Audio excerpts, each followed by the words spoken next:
সুন্দর একটা সকালের সাথে সুন্দর একটা দিন শুরু করছি। যদিও আমি জানি এটা খুবই ব্যস্ততম একটা দিন, কিন্তু আমি ইউজড হয়ে গেছি। আসলে ঢাকার এই কোলাহল, এই জ্যামজট, সব কিছুর মাঝখানে নিজেকে মানিয়ে নিতে শিখে গেছি। যাই হোক, সকালটা শুরু করছি একটা কড়া রং চা দিয়ে, যদিও সেটা পরে দুধ চা হয়ে গেছে। সত্যি বলতে আমি একজন রং চা লাভার কখনোই ছিলাম না। তারপর আমি সকালে নাস্তাটা করে নিচ্ছি ঝটপট, আর একটু পরোটা আলাদা করে রাখছিলাম দুধ চার সাথে একটু ডুবিয়ে খাওয়ার জন্য। এরপর আম্মুর সাথে একটু কথাবার্তা বলে নিচ্ছিলাম।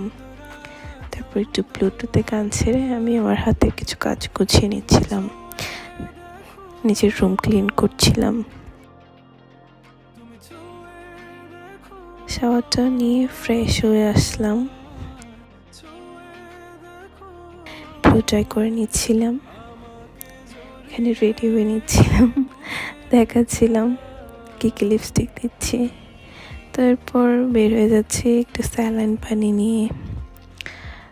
তো আমি রিক্সা নিয়েছি।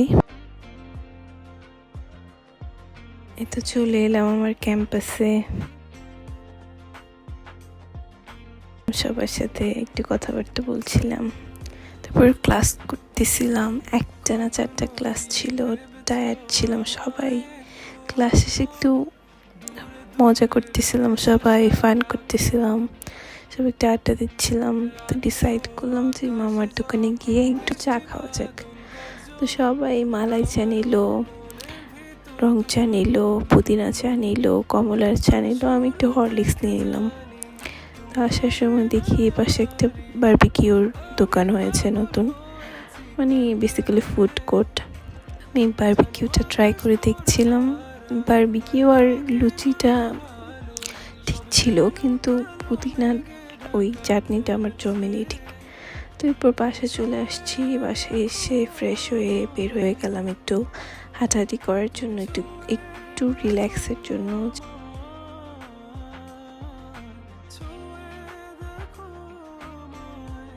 যেতে যেতে চোখে পড়লো একটা ফুলের দোকান, আর আমি আসলে নিজেকে কন্ট্রোল করতে পারিনি ফুল দেখে, অ্যান্ড আমি একটা নিয়ে নিলাম। তো এখানে মামাটার ঘটি গরম চানাচুর ছিল, মানে আমার ওনার ড্রেস দেখে খুবই ইউনিক লেগেছে। তো আমি নিয়ে নিলাম একটা। নিকেতনের রাস্তা এত আইসুদিং,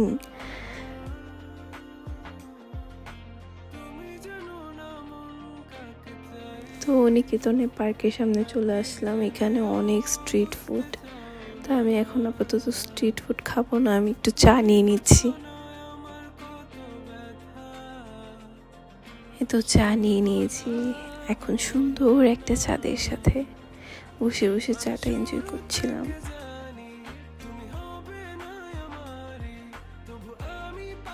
চারপাশে এত সুন্দর করে সাজানো ছিল, সব জায়গায় বিয়ে বিয়ে বিয়ে। তো আমি একটু পার্কের মধ্যে হাঁটছিলাম, একটু একটু রিফ্রেশমেন্টে ছিলাম আর কি। তো পার্কের এই পাশটা ছিল একটু বাচ্চাদের জন্য নতুন করতেছে, দোলনা টোলনা ছিল। তো আমি বের হয়ে যাচ্ছি এখন বাসায় চলে যাব। বাসায় যাওয়ার পথে দেখি একটা হালিমের দোকান, তো আমি একটা হালিম নিয়েছি, 2টা অন্থন নিয়েছি। চলে আসলাম বাসায়, এসে ডিনার করে তারপর আর কি, তারপর ঘুমিয়ে যাব। এখন আবার কালকে থেকে একটা ব্যস্ততম দিন শুরু হবে। Good night.